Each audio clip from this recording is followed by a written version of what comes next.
Hello and welcome to this StrongLearn video on circle theorems. It's the third video in this series and we're going to be looking at the fifth and sixth circle theorems out of 7 in this video.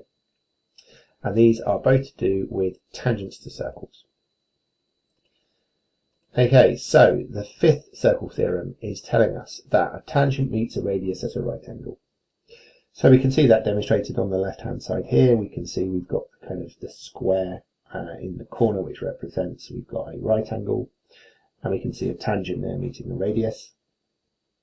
So that's that. And this is a really common one to need to apply, and most questions that you might see in the GCSE exam with a tangent are going to require this rule. Not all of them, but most of them.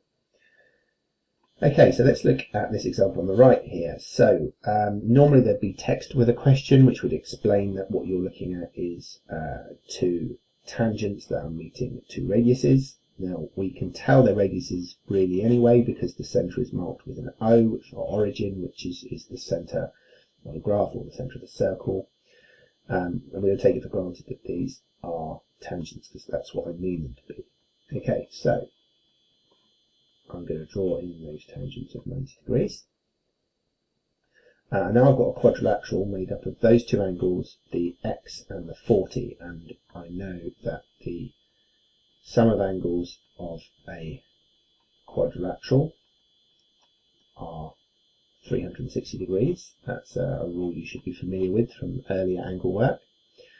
I can then simplify that on the left. 220 plus x is 360. Then I can subtract the 220, x is 140, and we're done. Now, it does happen to be that the opposite angles add up to 180. And if you watched the last video, we were looking at opposite angles in a quadrilateral adding to 180.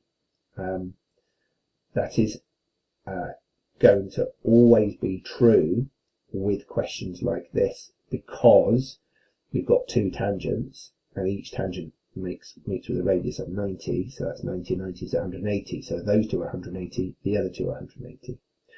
But be very clear that this is not a cyclic quadrilateral. Only two of the vertices are on the circumference of the circle. So even though that works for this question, it is not generally true, so be aware of that. Okay, so circle theorem 6. This is also to do with tangents. So this tells us that tangents from the same point are equal in length. And again, you can see that from the left-hand side. Not really anything for me to add to that, other than to just recap that line through the side on both of them, that tells us they're equal in length. Okay, so let's apply that to this example question then. Okay, so I know that this length is equal to this length. If I just forget about the bit afterwards, okay, because it's from a tangent to a point, so this is where the tangent is going to meet, because this is where it touches the circle. Now that's not going to give me a 90 degree. This angle here is not 90, okay, because this line is not going to the centre. The centre isn't marked.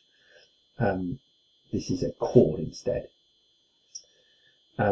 What this angle here is, in fact, is 65 degrees, and we know that because we know that base angles in an isosceles triangle are equal,